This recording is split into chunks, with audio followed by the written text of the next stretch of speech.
This morning, we thought the NFL schedule was worth another look, and so we're going to call this Worth Another Look. Peter, I looked over Kansas City's schedule. They're favored in every game on their schedule except Week 9 against their Bills. What is your reaction to KC? Understood. They have been the dominant team of the AFC, feeding right off that dynasty talk. You could talk about the way they've ended the season last year against the Eagles, and of course they play the NFC in some games, including the Eagles this year, but find me any week where you're picking against Mahomes in the AFC, regular season or playoffs. I won't be the team to do it, and I won't be the guy to do it. Is this finally Buffalo's year? Is this finally Josh Allen's year? No, because last year was a year when Kansas City was gettable, right? Now they went out and solidified their offensive line. Rasheed Rice is going to be back. They re-signed Hollywood Brown, right? So they're going to be able to have weapons, and Patrick Mahomes is going to have time to burp the baby a little bit in the back because they solidified the offensive line.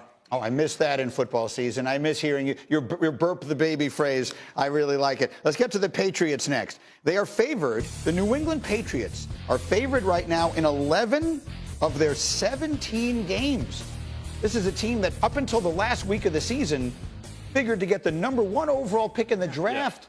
Suddenly, are we living in a world where the New England Patriots, led by Mike Vrabel and Drake May, are going to be good? I think the delta, which is the difference between last year's team and this year's team, is so enormous that maybe the folks in Vegas have moved themselves a little too fast here. Mike Vrabel is an adult in the room. Josh McDaniels is one of the greatest offensive play callers in NFL history. They come in and they replace a staff that was in over their heads.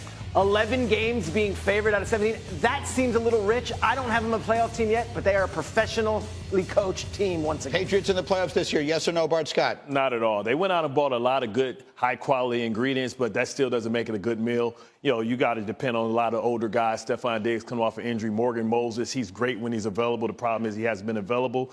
Vrabel, they get a +2 because of Vrabel. You know you have an adult in the room, somebody that's not going to be out-coached. But, no, I don't think they're a playoff team. All right, one more. The Browns, Peter, are underdogs in all but one game. There are 3 teams, I believe, that are only favored in one game this season. Cleveland is one of them. What do you make of the Browns? I think it makes sense. They were awful last year, and I don't think they drastically improved in any way this offseason. Now, they paid their defensive lineman, who's already been on the team. That's been a terrible team for the last several years. Right. Myles Garrett didn't get better. He just got more expensive. He just got more money. They gave him the plan, right? He bought into the plan. He bought into the plan. I guess he knew that the quarterback situation would be Flacco and Pickett, so he feels very comfortable right now. The quarterback situation is not Flacco and Pickett. Go on. Can I stop you there? Go on. The quarterback situation is named Shedeur Sanders. The Cleveland Browns, in the 5th round, selected a player who at worst was a 2nd-round talent. There were a million extenuating circumstances. I can't wait to watch the 30 for 30 someday on exactly what happened that left Shedeur Sanders available for them to take in the 5th round. But this could wind up being, I do not believe this is hyperbole, this could wind up being one of the real steals in recent draft memory. I mean, they gave him a battery pack. They gave a kid that was already held to a high standard because of the name on his back and how his dad handles being a professional. You gave him motivation. You gave him a chip on the shoulder. It's not about the money. It's for the opportunity. And now this guy, you're going to get a focused, lasered-in guy that's going to live every day and approach every day to prove everybody wrong. Look, I was covering the Seahawks when Russell Wilson, as a 3rd-round pick, outplayed the great Matt Flynn and the late Travaris Jackson and won that job. Shedeur's going to have to win the job. It's not going to be given to him. So we could say this on Get Up in May and say, well, he's great. And Mel Kiper could be upset and all that stuff. He has to now do it himself. The question is, can he do it when it gets on the field? We'll find out. Coming up, 8 down. Back on Get Up, owners' meetings, important stuff getting decided. Schrager, let's run the hurry up. What is the latest on the tush push? They have updated the language of the proposal, and now it says offensive players cannot assist the runner except by individually blocking opponents. Packers eliminated the words immediately at the snap in the language, meaning they made it a little bit more flexible, a little more digestible. Wednesday, we should know whether it gets banned or not, but I'm thinking it's trending towards we will no longer see the tush push in the NFL. Bart, should it be banned? Absolutely. I mean, listen, the NFL, long history of not wanting predetermined outcomes. That's why they moved the field goal back. And this is a predetermined, this is a predetermined outcome. The fact that one side gets the push, so it's 6 against 2, you know what I mean? I think it's unfair, and I think it's a predetermined outcome. How much does this impact the Eagles? We're talking about them trying to repeat this. It's such a huge part of what they do as they face 1st and 9 on every series. How much, if this goes out of the sport, does this put a significant crimp in their chances of winning the whole thing again. Well, I think it makes them have to find another way. And listen, they took advantage of the rules. That's what great teams do. They take advantage of the rules. New England for years always had some wrinkle where they took advantage of the rules and say they'll figure it out and take it out next year. I think with Saquon Barkley with that offensive line, they can find a way to be high percentage on 4th and 1. Let's do a couple more. Schrager, what is the latest on this playoff seeding that they're voting on? Yeah, the thought is that the NFL would say, let's reward the teams with the most wins as opposed to just division winners by giving them a home playoff game.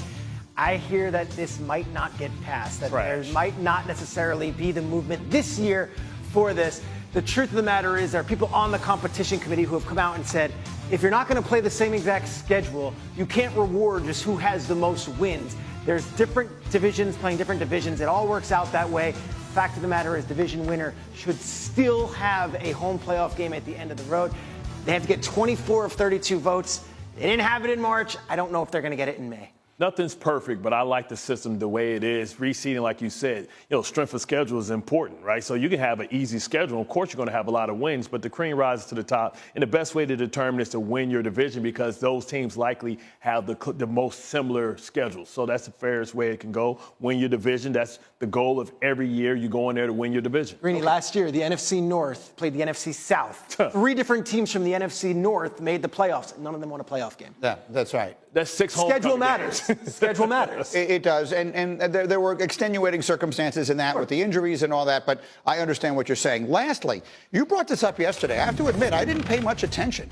Now it sounds like it's gaining steam. What is going on with flag football in the Olympics? I put a hand up. I was very flippant on this as well, and I heard from folks at both the Players Union and the league office saying, don't laugh at the idea of this getting passed. It might happen as soon as today, that NFL players will have the ability to play in the Olympics in Los Angeles in 2028 in flag football. There are going to be guardrails in place, things such as only 1 player per country per NFL team, that the training and the medical staff has to be up to snuff, that the playing surface has to be approved by the NFL, and there would be salary cap rewards if a player, God forbid, got hurt competing in the Olympics before training camp. But this looks like this might pass today. We might have NFL players in the Olympics as soon as 2028. So as it should. You like it. As it should, right? If the NBA can go get a gold medal and I can get extra cheese on my taco, go get to see the world, get to tell everybody I'm a world champion, of course. Okay, they're in LA, but okay. Not going to see that much of the world, but eventually maybe. They're not one and done with that the said, fair enough.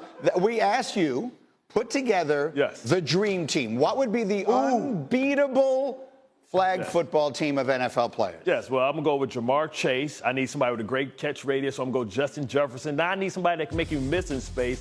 I'm going to go Tyreek Hill. I'm going to go Jameer Gibbs because, I need speed. I'm going to go Penei Sewell and maybe Action Jackson with a hyphen slash to Kyler Murray, because you need somebody that's low to the ground. Gotta pick one. Somebody to pull a hamstring trying to reach that low, grab his flag. I'm picturing now, I have to confess, I don't really know much about the blocking element of flag football, but Penei Sewell in there against, He has a rugby background too, so you reach for your flag. You got to go through some girth to get to it. That's what I'm saying. Like, Penei Sewell would be a fairly dominant flag football player, I think. I want to apologize to all the Latvian flag football players. Yesterday on the show, I said, I don't need to see Tyreek Hill hurting himself against Latvia. I have heard back from a lot of Latvian flag football players. I dismissed you guys. You got very good team in Latvia this year. You also brought up Turks and Caicos yesterday. Turks and Caicos is loaded. Well, they're the favorites for the silver. That's exactly right. Sliding in right behind the Americans. All right, so all these things could happen as soon as like today and tomorrow. We'll keep an eye on it. Meanwhile, baseball happening. Let me run the bases. Shohei Ohtani hit his major league leading 17th. Thanks for watching. If you enjoyed this content, don't forget to like and subscribe for more. But stay tuned.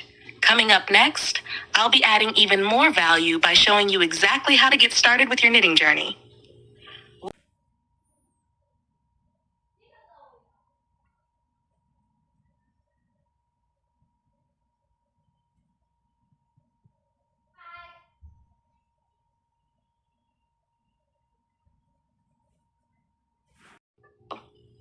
Thanks for watching.